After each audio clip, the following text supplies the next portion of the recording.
Hello guys and welcome back to best car pics. നമുക്കറിയാം Grand Vitara എന്ന് പറഞ്ഞ വാഹനം 2022 സെപ്റ്റംബറിലാണ് ലോഞ്ച് ആയപ്പോൾ തൊട്ട് ഇതുവരെയുള്ള കണക്കെടുക്കുകയാണെങ്കിൽ ക്രെറ്റ കഴിഞ്ഞാൽ പിന്നെ ഇന്ത്യയിൽ ഇപ്പോൾ ഏറ്റവും കൂടുതൽ വിൽക്കുന്ന ഒരു above 4 metre compact S U വിയും കൂടിയാണ് ഗ്രാൻഡ് വിറ്റാര. ഈ വണ്ടി വരുന്നത് വരെ സെൽട്ടോസ് ആയിരുന്ന പൊസിഷനിലുണ്ടായിരുന്നു. ഇനീഷ്യലി ഇറങ്ങിയ സമയത്തും സെൽട്ടോസിന് അത്യാവശ്യം നല്ല രീതിയിൽ സെയിൽ കിട്ടിക്കൊണ്ടിരുന്നതായിരുന്നു. പക്ഷേ ഇപ്പോൾ ക്രെറ്റയുടെ ആവറേജ് സെയിൽ ഒരു മാസം വരുന്ന ഏകദേശം 14,000 to 18,000 റേഞ്ചിലാണ്. ഗ്രാൻഡ് വിറ്റാരയുടെ ആവറേജ് മന്ത്ലി സെയിൽ വരുന്ന 10,000 to 15,000 ഇടയിലാണ്. കഴിഞ്ഞ മാസം ഈ രണ്ട് വാഹനങ്ങളുടെയും പീക്ക് സെയിലായിരുന്നു. ഗ്രാൻഡ് വിറ്റാര 15,000 പോയി, ക്രെറ്റ ഏകദേശം 18,000 അടുത്ത് പോയി. പക്ഷെ അത് ഇലക്ട്രിക്കും കൂടെ കൂട്ടിയിട്ടാണ്. ഈ വണ്ടി ലോഞ്ച് ആയിട്ട് ഇപ്പോൾ ജസ്റ്റ് 2.5 കൊല്ലം ആയിട്ടുള്ളെങ്കിൽ പോലും ഇതിൻ്റെ ഒരു പുതിയ അപ്ഡേറ്റഡ് മോഡലിൻ്റെ ടെസ്റ്റിംഗ് നമ്മുടെ മാരുതി സുസുക്കി സ്റ്റാർട്ട് ചെയ്തിട്ടുണ്ട്. പക്ഷെ അത് ഗ്രാൻഡ് വിറ്റാരയുടെ അപ്ഡേറ്റഡ് മോഡലല്ല, ഒരു പുതിയ മോഡലാണ്. അതാണ് നിങ്ങളിപ്പോൾ കാണുന്ന നമ്മുടെ പുതിയ ഗ്രാൻഡ് വിറ്റാരയുടെ 7 സീറ്റർ ബേസ്ഡ് ആയിട്ടുള്ള വാഹനം. ഇതിൻ്റെ കോഡ് നെയിം Y17 എന്നാണ്. ഒറിജിനൽ വണ്ടിയുടെ പേര് നമുക്കറിയില്ല, എസ്ക്യൂഡോ എന്നായിരിക്കും എന്നൊക്കെ പറയുന്നു. അങ്ങനെ ഒരു ട്രേഡ് മാർക്ക് അവർ ചെയ്തിട്ടുണ്ടായിരുന്നു. പക്ഷെ അതങ്ങനെ ഉറപ്പൊന്നുമല്ല. നമുക്ക് വണ്ടിയിൽ ലോഞ്ച് അടുത്താവാനാകുമ്പോഴേ കറക്റ്റ് പേരൊക്കെ പറയാൻ പറ്റുള്ളൂ. എന്തായാലും ഇപ്പോൾ ഇവർ ഈ ടെസ്റ്റ് ചെയ്തുകൊണ്ടിരിക്കുന്ന വാഹനത്തിൻ്റെ ഫ്രണ്ട് പ്രൊഫൈൽ നമുക്ക് കറക്റ്റായിട്ട് സ്പോട്ട് ചെയ്യാൻ പറ്റിയിട്ടില്ല. പക്ഷേ ഈ ഒരു ഇമേജിൽ നോക്കാനാണെങ്കിൽ ഡിസൈനിൽ അത്യാവശ്യം വ്യത്യാസം കാണാൻ പറ്റുന്നുണ്ട്. കുറച്ചും കൂടെ വലിയ ഹെഡ് ലാമ്പ് പറയാണ് ഇതിൻ്റെ അകത്ത് കൊടുത്തിരിക്കുന്നത്. അതും സ്പ്ലിറ്റ് ഹെഡ് ലാമ്പ്സിൻ്റെ ഒരു പാറ്റേൺ നമുക്ക് കാണാൻ പറ്റുന്നില്ല. എല്ലാ ഹെഡ്ലൈറ്റ്സും മുകളിൽ കൊടുത്ത പോലെ തന്നെയാണ് തോന്നുന്നത്. അതുകൊണ്ട് തന്നെ ഗ്രാൻഡ് വിറ്റാരയുടെ ഡിസൈൻ വെച്ച് കമ്പയർ ചെയ്യുമ്പോൾ ഇതിന് അത്യാവശ്യം ഒരു ഡിഫറൻസിയേഷൻ നമുക്ക് തോന്നും. പിന്നെ താഴത്തെ പോർഷനിൽ ഇതിൻ്റെ ബമ്പറിൻ്റെ ഡിസൈനൊക്കെ വ്യത്യാസം ഇതിൻ്റെ അകത്ത് കാണാൻ പറ്റും. കറക്റ്റ് എഗെയിൻ നമുക്ക് ആ ഒരു ഫ്രണ്ട് പ്രൊഫൈലിൻ്റെ ലുക്ക് ഇപ്പോഴും അവൈലബിൾ അല്ല. അതിൻ്റെ ഒരു ചെറിയ പ്രശ്നമുണ്ട്. പക്ഷേ വേറെ കുഴപ്പമൊന്നുമില്ല. ഫ്രണ്ടിലേക്കുള്ള ഒരു ഓവർഹാങ് ഒക്കെ എടുക്കുകയാണെങ്കിൽ അത് ഓൾമോസ്റ്റ് സിമിലർ സൈസ് പോലെ തന്നെയാണുള്ളത്. കാരണം അവർക്ക് ലെങ്ത്ത് കൂട്ടേണ്ടത് ബാക്കിലോട്ടാണ്. ഫ്രണ്ടിൽ അങ്ങനെ ഇപ്പം അധികം അഡീഷണൽ ലെങ്ത്തിൻ്റെ ആവശ്യമില്ലല്ലോ. ഇനി സൈഡ് പ്രൊഫൈൽ നോക്കുന്ന സമയത്ത് നമുക്ക് ഗ്രാൻഡ് വിറ്റാര അത്യാവശ്യം നല്ല ലെങ്ത് ഉള്ള ഒരു വാഹനമായിട്ടാണ് കാണാൻ പറ്റുന്നത്. ആ സെഗ്മെൻറ്റിൽ 4345 മില്ലിമീറ്റേഴ്സ് ലെങ്ത് എന്ന് പറഞ്ഞാൽ അത്യാവശ്യം നല്ല കൂടുതലാണ്. പിന്നെ വരുന്നതിൻ്റെ വീൽ ബേസ് 2600 മില്ലിമീറ്റേഴ്സ് ആണ്.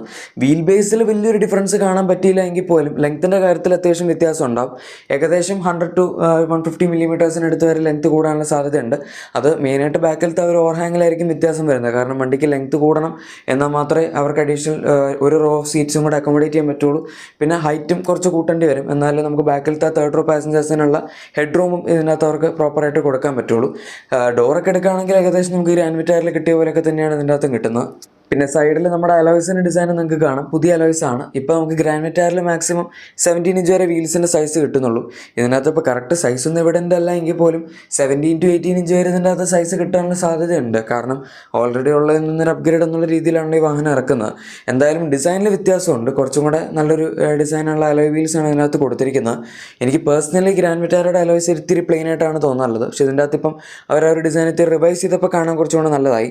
ഇനി റിയർ പ്രൊഫൈലിൻ്റെ ഒരു ചെറിയ ലുക്ക് നിങ്ങൾക്ക് ഇവിടെ കാണാം. അതായത് ബാക്കിലത്തെ ഒരു അഡീഷണൽ ഓവർഹാങ് വരുന്ന 7 സീറ്റ്സ് അക്കോമഡേറ്റ് ചെയ്യാനുള്ള അഡീഷണൽ സ്പേസ് ആണ് ഇതിനകത്ത് ഇവരിപ്പോൾ കൊടുത്തിരിക്കുന്നത്. എന്തായാലും നമുക്ക് ആ ഒരു പോർഷനിൽ നിന്ന് ഡോറിൽ നിന്ന് ബാക്കോട്ട് വരുന്ന ഒരു ലെങ്ത്തിൽ അത്യാവശ്യം വ്യത്യാസം ഈ ഫോട്ടോയിൽ തന്നെ കണ്ട് മനസ്സിലാക്കാൻ പറ്റും. പിന്നെ ഒരു പുതിയ സ്പോയിലർ ഇതിൻ്റെ റൂഫിലായിട്ട് അവർ ആഡ് ചെയ്തിട്ടുണ്ട്. ആൻഡ് ടെയിൽ ലൈറ്റ്സ് നോക്കാനാണെങ്കിൽ പോലും അവിടെ നമുക്ക് അത്യാവശ്യം ഡിഫറൻസ് കാണാൻ പറ്റും. ഇതിൻ്റെ അകത്ത് LED ടെയിൽ ലൈറ്റ്സ് ആണ് കൊടുത്തിരിക്കുന്നത്. അതും ഒരൊറ്റ അറേ പോലെ വരുന്ന ടെയിൽ ലാംപ്സ് ആണ്. ഗ്രാൻഡ് വിറ്റാരയിൽ നമുക്ക് ഇങ്ങനെ കർവ്ഡ് ആയിട്ടുള്ള ഒരു ഷേപ്പ് ഇല്ലായിരുന്നു. ഒരൊറ്റ സിംഗിൾ ലൈൻ പോലെ വരുന്ന പോലെയായിരുന്നു. ഇതിൻ്റെ അകത്ത് പക്ഷേ എൻഡിലേക്ക് വരുമ്പോഴേക്കും ഒരു ചെറിയ കർവ് അവർ താഴത്തോട്ട് കൊടുത്തിട്ടുണ്ട്. അത് കാണുന്ന അത്യാവശ്യം രസമുണ്ട്. അഗൈൻ ഡിസൈൻ ഡിഫറൻഷ്യേറ്റ് ചെയ്യുക എന്നുള്ള രീതിയിൽ നോക്കുമ്പോൾ നല്ലൊരു അപ്രോച്ചാണ്. പക്ഷേ ബാക്കി സാധനങ്ങളൊക്കെ അത്യാവശ്യം നമുക്ക് നല്ലൊരു സ്ക്വയർ ഷേപ്പിലുള്ള ഡിസൈനിൽ തന്നെയാണ് അവർ ഇപ്രാവശ്യം പിടിച്ചിരിക്കുന്നത്. താഴത്ത് നമുക്ക് കാണാം റിഫ്ലക്റ്റേഴ്സ് അങ്ങനത്തെ സാധനങ്ങളൊക്കെ. പിന്നെ ബമ്പറിൻ്റെ ഡിസൈൻ ഒബ്വിയസ്ലി മാറും. കാരണം വണ്ടി തന്നെ വേറൊരു പേരിലാണ് ഇറക്കാൻ പോകുന്നത്. ഇത് ശരിക്കും നമ്മുടെ ക്രെറ്റ അതുപോലെ എൽക്കസാറിൻ്റെ ആ ഒരു വ്യത്യാസം അങ്ങനെയൊക്കെ തന്നെയായിരിക്കും ഈ വാഹനം അവർ ഇറക്കാൻ പോകുന്നത്. അതും മെയിൻ ഡിഫറൻസ് വരുന്ന റിയർ പ്രൊഫൈലായിരിക്കും. പക്ഷേ ഈ വണ്ടിയുടെ ഫ്രണ്ടിലും നമുക്ക് ഹെഡ്ലൈറ്റ്സിൻ്റെ ഡിസൈനിലൊക്കെ കുറച്ച് വ്യത്യാസം കാണാൻ പറ്റി എന്ന് മാത്രം. പിന്നെ ഇതിൻ്റെ കൂടെ തന്നെ അവർ ടെസ്റ്റ് ചെയ്തുകൊണ്ടിരുന്ന മറ്റൊരു വാഹനമാണ് നമ്മുടെ ഈ വിറ്റാര. ഈ വണ്ടിയുടെ ഫ്രണ്ടിൽ കിടക്കുന്ന നമ്മുടെ പുതിയ 7 സീറ്റർ ഗ്രാൻഡ് വിറ്റാരയാണ്. അതിൻ്റെ ബാക്കിൽ വെച്ച് ഇപ്പോൾ കാണാൻ പറ്റുന്ന നമ്മുടെ ഈ വിറ്റാര എന്ന് പറയുന്ന സുസുക്കിയുടെ ഏറ്റവും പുതിയ ഇലക്ട്രിക് വാഹനമാണ്. ഇതും ഈ അടുത്ത 1-2 മാസത്തിനുള്ളിൽ ലോഞ്ച് ആവും. നമുക്ക് ഈ വണ്ടിയുടെ ഡിസൈനൊക്കെ ഇപ്പോൾ അറിയാം. കാരണം അവർ നമ്മുടെ 2025 ഓട്ടോ എക്സ്പോയിൽ വണ്ടി കാണിച്ചതാണ്. പക്ഷേ ഇനിയിപ്പം അറിയാൻ ബാക്കിയുള്ളത് പ്രൈസിങ് ആണ്. എന്തായാലും ഈ പുതിയ SUV കേസ് എടുക്കുകയാണെങ്കിൽ 2025 ഫെസ്റ്റീവ് സീസൺ അല്ലെങ്കിൽ ദിവാലിയൊക്കെ ആകുമ്പോഴേക്കും അവരിതിൽ ഇറക്കും എന്നാണ് പറയുന്നത്. എന്തായാലും 2025 അവസാനമൊക്കെ ആകുമ്പോഴേക്കും നമുക്ക് ഈ വാഹനം എക്സ്പെക്റ്റ് ചെയ്യാം. പിന്നെ ഇത് വരിക എന്ന് പറയുമ്പം സ്റ്റാർട്ടിംഗ് പ്രൈസ് ഏകദേശം എസ്റ്റിമേറ്റ് ചെയ്യുന്ന 13 to 15 ലാക്സിൻ്റെ ഇടയിലാണ്. എൽക്കസാറിൻ്റെ ഒരു ഫോർമുലയാണ് ഇത് പിടിക്കാൻ പോകുന്നതെങ്കിൽ ഏകദേശം ആ ഒരു സിമിലർ പ്രൈസിലായിരിക്കും വരുന്നത്. അതായത് 15 ലാക്സ് റേഞ്ചിലായിരിക്കും സ്റ്റാർട്ട് ചെയ്യാൻ പോകുന്നത്. പക്ഷേ അവർക്ക് കുറച്ചും കൂടെ അഫോർഡബിൾ ആയിട്ടുള്ള ഒരു SUV എന്നുള്ള രീതിയിൽ ഇറക്കാനാണെങ്കിൽ 13 to 14 ലാക്സ് റേഞ്ചിലും വേണമെങ്കിൽ സ്റ്റാർട്ട് ചെയ്യാൻ പറ്റും. ഇതിപ്പം ശരിക്കും XL6ൻ്റെ കുറച്ചും കൂടെ അബോവ് സ്റ്റെപ്പ് പോകുന്നവർക്ക് വേണമെന്നുണ്ടെങ്കിൽ അങ്ങനെ എടുക്കാൻ പറ്റിയ എസ് യു വി ആയിട്ട് അവർക്ക് മാർക്കറ്റ് ചെയ്യാം. അതായത് MPV വേണ്ട, പക്ഷേ എന്നാൽ ഗ്രാൻഡ് വിറ്റാര നമുക്ക് 7 സീറ്റ്സ് വേണം എന്നാഗ്രഹിക്കുന്നവർക്കാണ് ഈ വാഹനം. അതിനകത്ത് ഇപ്പം തേർഡ് റോയിൽ സ്പേസ് ഉണ്ടാവുമോ ഇല്ലയോ എന്നുള്ളതൊക്കെ മറ്റൊരു കാര്യമാണ്. എൽക്കസാറിൽ നമുക്ക് അങ്ങനെ തേർഡ് റോയിൽ ഒരുപാട് സ്പേസ് കിട്ടുന്നില്ല, കാരണം അതൊരു SUV ആണ് ആൻഡ് അവരത് കൂടുതൽ സെക്കൻഡ് റോ ഓറിയൻറ്റഡ് ആയിട്ട് ഇറക്കിയതാണ്. ഈ വണ്ടിയും നമുക്ക് ആക്ച്വലി 6 and 7 സീറ്റർ കൺഫിഗറേഷനിൽ കിട്ടും എന്നാണ് പറയുന്നത്. അതായത് ഒരു സെക്കൻഡ് റോ ക്യാപ്റ്റൻ സീറ്റ്സ് ഉള്ള മോഡൽ ഉണ്ടാവും, സെക്കൻഡ് റോയിൽ ബെൻ സീറ്റ്സ് ഉള്ള ടൈപ്പ് ഉണ്ടാവും.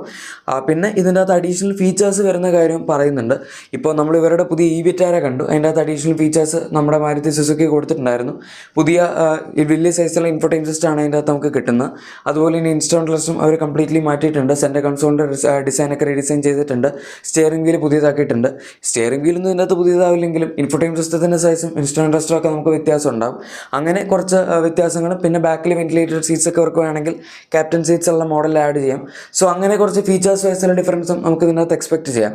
പവർ ട്രെയിൻ വൈസ് അങ്ങനെ പ്രത്യേകിച്ച് വ്യത്യാസമൊന്നും പറയുന്നില്ല. നമുക്കൊരു 1.5 litre K15C NA petrol engine ഉണ്ടാവും.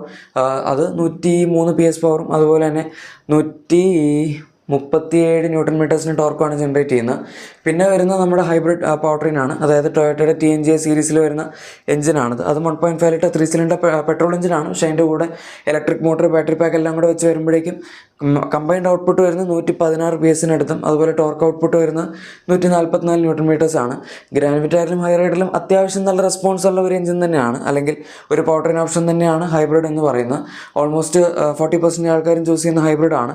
കാരണം നല്ല എഫിഷ്യൻസി നമുക്ക് അതിൻ്റെ അകത്ത് ടൗണിൽ കൂടെ ഓടിക്കുമ്പോൾ കിട്ടും. നോർമൽ രീതിയിൽ എടുക്കുകയാണെങ്കിൽ 20 to 25 kmpl മൈലേജ് ഈസി ആയിട്ട് ഹൈബ്രിഡ് ഗ്രാൻഡ് വിറ്റാരയ്ക്കും അതുപോലെ ഹൈറൈഡിനും കിട്ടുന്നുണ്ട്. പിന്നെ അതുപോലെ ഈ വണ്ടി വരികയാണെങ്കിൽ ഇതിൻ്റെ ഒരു ടൊയോട്ട വേരിയൻറ്റും നമുക്ക് എക്സ്പെക്ട് ചെയ്യാൻ പറ്റും. കാരണം ടൊയോട്ടയുടെ എഞ്ചിൻ ഇവിടെ മാരുതി സുസുക്കി ഉപയോഗിക്കുന്നുണ്ട്. അപ്പോൾ തീർച്ചയായും അതിൻ്റെ ഒരു ഡെറിവേറ്റീവ് ടൊയോട്ട ഇറക്കുക എന്ന് പറയുന്നത് നമുക്കൊരു പുതിയ കാര്യമല്ല. പിന്നെ ഓൾറെഡി ടൊയോട്ട ഹൈറൈഡറും നമുക്ക് ആ ഒരു സെഗ്മെൻറ്റിൽ കൊടുക്കുന്നുണ്ട്. അപ്പോൾ അത് ബേസ്ഡ് ആയിട്ടുള്ള 7 സീറ്ററും അവർ ഇത് വെച്ച് കമ്പയർ ചെയ്യുമ്പം കുറച്ചൊക്കെ ഡിസൈൻ മാറ്റിയിട്ട് ഇറക്കാനുള്ള സാധ്യത നന്നായിട്ടുണ്ട്. എൻ്റെ അഭിപ്രായത്തിൽ ഇവർക്ക് പവർ ട്രെയിൻ ഓപ്ഷൻസിൽ കുറച്ചും കൂടെ വ്യത്യാസങ്ങൾ വരുത്താൻ പറ്റുമായിരുന്നെങ്കിൽ അത് നല്ലൊരു കാര്യമായേനെ. കാരണം ഈ സെഗ്മെൻറ്റിൽ പൊതുവെ എല്ലാവരും ടർബോ പെട്രോൾ അല്ലെങ്കിൽ ഡീസൽ എഞ്ചിനൊക്കെ കൊടുക്കുന്നുണ്ട്. എൽക്കസാറിൽ നമുക്ക് ഡീസൽ എഞ്ചിൻ അവൈലബിൾ ആണ്. പിന്നെ കാരൻസിൽ ഡീസൽ എഞ്ചിൻ ഉണ്ട്. അത് ഈ സെഗ്മെൻ്റ് അല്ല, കുറച്ചുകൂടെ താഴത്താണ്, ബട്ട് സ്റ്റിൽ അതിലുണ്ട്. പിന്നെ കുറച്ചുകൂടെ മുകളിലേക്ക് പോകാനാണെങ്കിൽ XUV700 ആയിക്കോട്ടെ, ഹാരിയർ ആയിക്കോട്ടെ, സഫാരി ആയിക്കോട്ടെ, അങ്ങനത്തെ എല്ലാ വാഹനങ്ങളും നമുക്ക് ഡീസൽ അവൈലബിൾ ആണ്. പക്ഷേ ഇതിൻ്റെ അകത്ത് സ്ട്രോങ് ഹൈബ്രിഡ് മാത്രമേ കിട്ടുന്നുള്ളൂ. ഇനിയിപ്പോൾ ഡീസൽ ഇല്ല എങ്കിൽ പോലും നമുക്ക് കുറച്ച് പെർഫോമൻസ് ഓറിയൻറ്റഡ് ആയിട്ടുള്ള ടർബോ പെട്രോൾ എഞ്ചിൻ എൽക്കസാറിൽ അവൈലബിൾ ആണ്. അതും ഈ വണ്ടിയിൽ അവർ കൊടുക്കാൻ ഉദ്ദേശിക്കുന്നില്ല. ഇൻ്റർനാഷണലി അവർക്കൊരു 1.5 ടർബോ ഉണ്ട്, അതിവിടെ കൊണ്ടുവരുന്ന എനിക്കൊരു പ്രതീക്ഷയില്ല. 1 ലിറ്റർ ടർബോ എങ്കിലും ഇവരുടെ ഫ്രോൺസ് അല്ലാതെയുള്ള ബാക്കി വാഹനങ്ങളിൽ കൊടുക്കുക എന്നുള്ള രീതി നോക്കിയിട്ട് അതും നടക്കുന്നില്ല. സോ പവർ ട്രെയിൻ ഓപ്ഷൻസ് കുറച്ചും കൂടെ ഒന്ന് നന്നായിട്ട് കൊടുക്കാൻ പറ്റുമെങ്കിൽ നല്ലൊരു കാര്യമായിരിക്കും എന്നെനിക്ക് പേഴ്സണലി തോന്നി. നിങ്ങളുടെ അഭിപ്രായം അതിൽ താഴെ കമൻസിൽ പറയുക. പിന്നെ നിങ്ങളുടെ എക്സിസ്റ്റിംഗ് വാഹനത്തിന് ക്ലീനിങ് പ്രൊഡക്ട്സ്, ആക്സസറീസ് എന്തെങ്കിലും വേണമെന്നുണ്ടെങ്കിൽ നമ്മുടെ ഡിസ്ക്രിപ്ഷൻ അല്ലെങ്കിൽ പ്രൊഡക്ട്സ് ടാഗ് ചെക്കൗട്ട് ചെയ്താൽ നിങ്ങൾക്ക് എല്ലാം ലഭിക്കുന്നതായിരിക്കും. വീഡിയോ ഇഷ്ടപ്പെട്ടെങ്കിൽ മറക്കാതെ തന്നെ ലൈക്കും സബ്സ്ക്രൈബും ഷെയറും കൂടെ ചെയ്തേക്കാം. നമുക്ക് മറ്റൊരു വീഡിയോയിൽ കാണാം. Thank you for watching my video and goodbye.